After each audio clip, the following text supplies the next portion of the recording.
సహోదరులు, భక్తి సింగ్ గారి యొక్క అనుభవములు దేవుడు ఆయనకు బయలుపరిచిన మర్మములను అనుదినము పంచుకొనుట.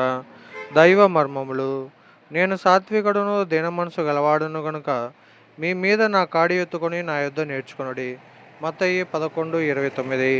మన కష్టముల నుండి దేవుడు మనలను విమోచించి మనలను ఆశీర్వదించవలనని మనం ఆశించదుము. కావున ఆయన చిత్తము మన యందు నెరవేర్చబడవలసిన సమయం వచ్చినప్పుడు మనము దానికి ఎంత మాత్రమును ఒప్పుకొనము. మన స్వచిత్తమే నెరవేర్చబడవలనని కోరుదుము. అందువలననే విశ్వాసులు అనేకులు ఆత్మీయంగా ఎదుగలేకున్నారు. యేసుక్రీస్తును గాడిద పిల్ల ఎంతో సంతోషముతోనూ వినయముతోనూ మోసెను. దేవుని వెంబడించి సేవించి ఆయనకు నిజమైన శిష్యులుగా నుండగోరిన వారు గాడిద పిల్లవలే వినయులుగా విధేయులుగా ఉండవలనని ఆ సమయమున యేసు ప్రభు తన శిష్యులకు చూపించును.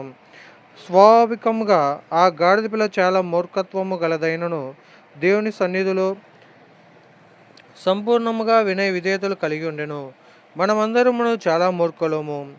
మన స్వభావము ఏ మానవుడును మార్చలేడు. కానీ అనేక సంవత్సరములు చాలా దెబ్బలు తినిన తర్వాతనే మనము మార్చబడదుము. దీనత్వమును కూడా నేర్చుకుందుము. నాగలిని లాగుటకు రెండెద్దులు కాడిని ఉపయోగించుదురు. ఒక కాడి కిందనున్న రెండెడ్ల వలె మనము ప్రభువుకు జతగాను దీనత్వము గలవారంగాను ఉండవలనని ప్రభు కోరుచున్నాడు.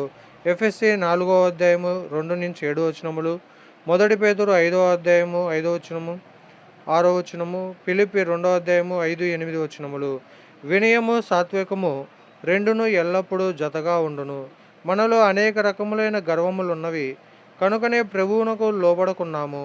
అందువలన ప్రభు అనేక మార్గముల ద్వారా అనగా గద్దింపుల వలన రోగముల వలన అనేక పతనములను రానిచ్చి మన గర్వమును విరగొట్టును.